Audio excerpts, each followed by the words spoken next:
আর মাত্র 3 দিন বাকি, আর মাত্র 3 দিন বাকি। কিসের? নির্বাচনের। এই 3 দিন পরেই আমরা কাঙ্ক্ষিত নির্বাচনের ফলাফল পেয়ে যাব।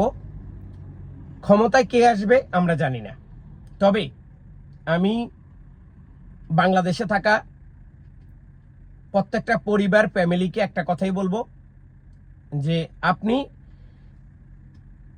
আপনার যেই পছন্দের লোক বা কারো কাছ থেকে আপনি টাকা নিয়ে আপনি জানেন এই লোকটা খারাপ, আপনি বুঝেন এই লোকটাকে দিয়ে আমার কোনো কাজে আসবে না, কিন্তু সেই লোকটা আপনাকে 2,000 টাকা দিয়েছে, 5,000 টাকা দিয়েছে, আপনি তাকে ভোটটা দিয়ে দিলেন, তাহলে মনে করতে হবে 5টা বছর আপনার জীবন থেকে আপনি নষ্ট করলেন। তো ভোট দেওয়ার আগে ভালো করে চিন্তা ভাবনা করে ভোট দিবেন। আর আরেকটা কথা বলি, নির্বাচনে যেই জয়লাভ করে আসবে আমরা তাকেই স্বাগত জানাবো এবং আমরা তার সাথেই কিন্তু আমাদের যেই সামনের বাংলাদেশ সেটা কিন্তু সুন্দর করে সাজানোর পরিকল্পনা করব। এর ভিতরে দুইটা কথা আছে। প্রবাসী বাংলাদেশি যারা আছেন, বিশ্বের মধ্যে 1,50,00,000 প্রবাসী কাজ করে। এই 1,50,00,000 প্রবাসীর সাথে আরো কত মানুষ জড়িত আছে, তাদের পরিবার জড়িত আছে, তাদের ফ্যামিলি জড়িত আছে, তারা কিন্তু ভোট দিবেন।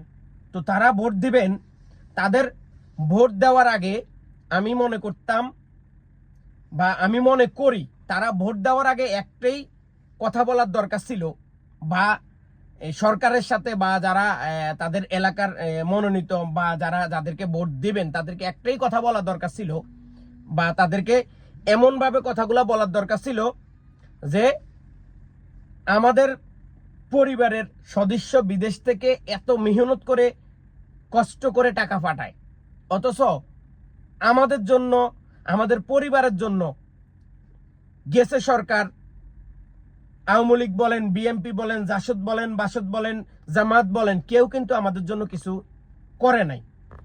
এখন তারেক জিয়া একরকম বলতেছে করবে, জামাত ইসলাম বলতেছে আরেক রকম করবে। আসলে এগুলা শুধু আমাদেরকে দেখানোর জন্য। প্রবাসীদের লাল কার্ড দিবে, প্রবাসীদের হলুদ কার্ড দিবে, প্রবাসীদের লাশ দেশে নিবে, প্রবাসীদের এটা দিবে সেটা দিবে। আসলে এগুলা হচ্ছে কি? এগুলা হচ্ছে খাতা কলমে, কিন্তু বাস্তব জীবনে প্রবাসীদের জন্য কেউ কিছু করে না। আর প্রবাসীরা হচ্ছে সবচেয়ে বোকা। এই প্রবাসীরা যদি চাইতো এই নির্বাচনের আগেই